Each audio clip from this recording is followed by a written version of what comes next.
দাফন কাফন বান মারুন।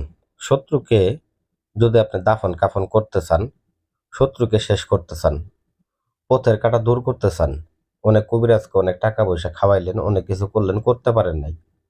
আজকে এমন একটা গোপন জিনিস আপনাদেরকে দেখায় দেব, এমন একটা বিদ্যা আপনাদেরকে দেখায় দেব, যেটার মাধ্যমে আপনি নিজের বিদ্যা নিজে প্রয়োগ করে আপনি কাজ করতে পারবেন। তো বিশেষ করে যাদের কাজগুলা হয় না, কেন হয় না, এই একটা গোপন রহস্য আজকে আমি ফাঁস করে দিব।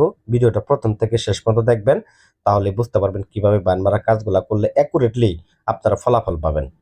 তো যাই হোক, যারা আমার ভিডিওটা দেখতেছেন তাদেরকে আমি অনুরোধ করবো ভিডিওতে লাইক করার জন্য এবং কি ভিডিওটা কপি লিঙ্ক করে শেয়ার করে দেওয়ার জন্য।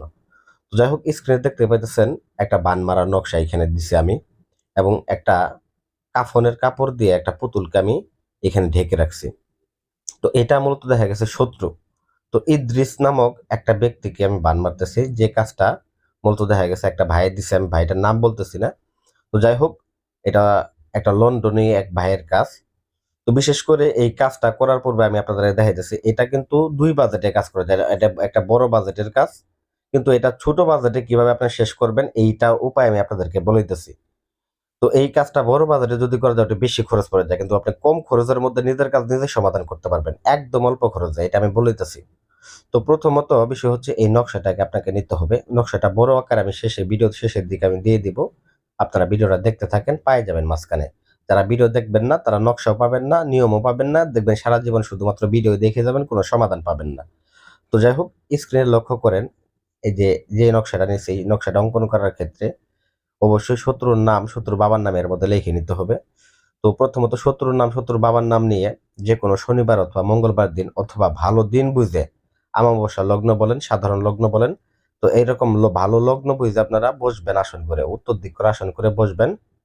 আর অবশ্যই আসনের যেখানে আসন করবেন ওইখানে গঙ্গার জল ছিটায় নেবেন। গঙ্গার জল ছিটায় নিয়ে তারপর আসনটা করবেন। তারপরে কি করতে হবে, আপনাকে এই নকশাটাকে অঙ্কন করতে হবে, কাফনের কাপড়ের উপরে অঙ্কন করতে হবে। তো ভাই বলবেন কাফনের কাপড় তো এখন আমি কোথায় পাই?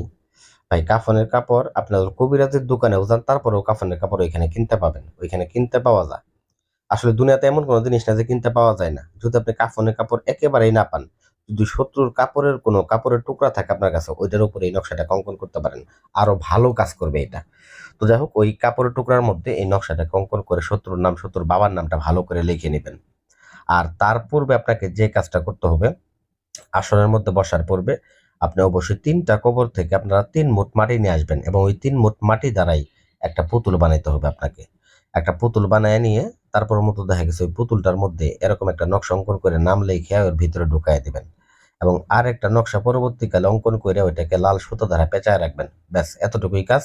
তবে এখানে বিষয়টা হচ্ছে নকশাটা অঙ্কন করার যে কালিটা, তো কালিটা আপনার অবশ্যই কামসিঁদুর, আপনারা জানেন বানের কাজের মধ্যে কামসিঁদুর, পাঠার রক্ত, শূকরের রক্ত, এই জিনিসগুলা বেশি ব্যবহার করা হয়। আপনারা বিশেষ করে পাঠার রক্ত অথবা কামসিঁদুর এই ২টা জিনিস দ্বারা নকশাটাকে অঙ্কন করবেন, এছাড়া অন্য কোনো কিছু দিয়ে না। তো বলবেন ভাই পাঠার রক্ত কোথায় পাবো? খাসির রক্ত, যেখানে মতো দেখা গেছে খাসি বলি দিয়ে আমরা মূলত কাজ করি। তো আপনার মতো দেখা গেছে খাসির রক্ত যদি না পান, আপনার কামসিঁদুর দোকান থেকে কিনে আনবেন, ব্যাস আপনাদের খাসি বলে দিতে হবে না। কামসিঁদুর কিনে আনবেন, কিনে এনে নকশাটা অঙ্কন করবেন। অঙ্কন করে শত্রুর নাম লিখে একটাকে পুতুলের মধ্যে রাখবেন, আর একটাকে পেঁচায় নিয়ে লাল সুতো দ্বারা পেঁচায় নেবেন। তো পুতুলের মধ্যে দেওয়ার পরে তারপর আপনাকে যে কাজটা করতে হবে, এই পুতুলের মধ্যে ভরার পরে এই কামসিঁদুর একটু লাগায় নিবেন, লাগায় নিয়ে এই কাফনে আরেকটা কাফনে কাপড় দিয়ে পুতুলটাকে পেঁচায় নিবেন। পেঁচায় নেওয়ার পরে এই পুতুলটাকে আপনি সামনে রাখবেন। সামনে রাখার পরে আপনি একটা জানাজা জানাজা পড়বেন, নিজে নিজে একা একাই দাঁড়ায় নকশার স্ক্রিনশট দিয়ে রাখেন, দেখাই দিলাম। তো যাই হোক, তারপর আপনারা জানাজা পড়বেন। জানাজা পড়ার পরে আপনারা ছোট্ট করে একটা কবর খনন করবেন। আপনাকে মনে প্রাণে একটা আত্মবিশ্বাস রাখতে হবে যে বিদ্যার দ্বারা আপনার শত্রুটা শেষ হবে, এবং আপনি কাকে ভান মারতেছেন আপনার ধ্যানে, মনে প্রাণে এটা সার্বক্ষণিক আপনার মনে থাকতে হবে যে আমি এই অমুক লোকটাকে আমি মারতেছি, অমুক লোকটাকে আমি কবর দিতেছি, এটা আপনাকে ধ্যানে প্রাণে খেয়ালে রাখতে হবে। তারপর আপনাকে কি করতে হবে, কবরের মধ্যে আপনারা এই পুতুলটাকে রাইখা ওইখান থেকে চলে আসবেন। আর যে তাবিজটা থাকবে ওই তাবিজটাকে শ্মশান ঘাটিতে যায় শুধুমাত্র পুঁতে দিবেন। এতটুকুই আপনার কাজ করতে হবে। আপনার শ্মশান ঘাটিতে যাবেন, যায় শুধু এই তাবিজটাকে পুঁতে দিবেন। আর যদি শ্মশান ঘাটিতে যারা পুঁততে ভয় পান, তারা কবরের মাঝখানে যদি পুঁততে পারেন, কবরের মাঝখানে পুঁতবেন, কোনো সমস্যা নেই। তবুও মতো দেখা গেছে এটা কাজ দেবে। এটা মেন কাজটাই করবে হচ্ছে ওই পুতুলটা। তো যখন আপনি জানাজা পাঠ করবেন, ওই শত্রু ওই সময়ের মতো দেখা গেছে ডেড হয়ে যাবে, মারা যাবে, এটা 100% গ্যারান্টি।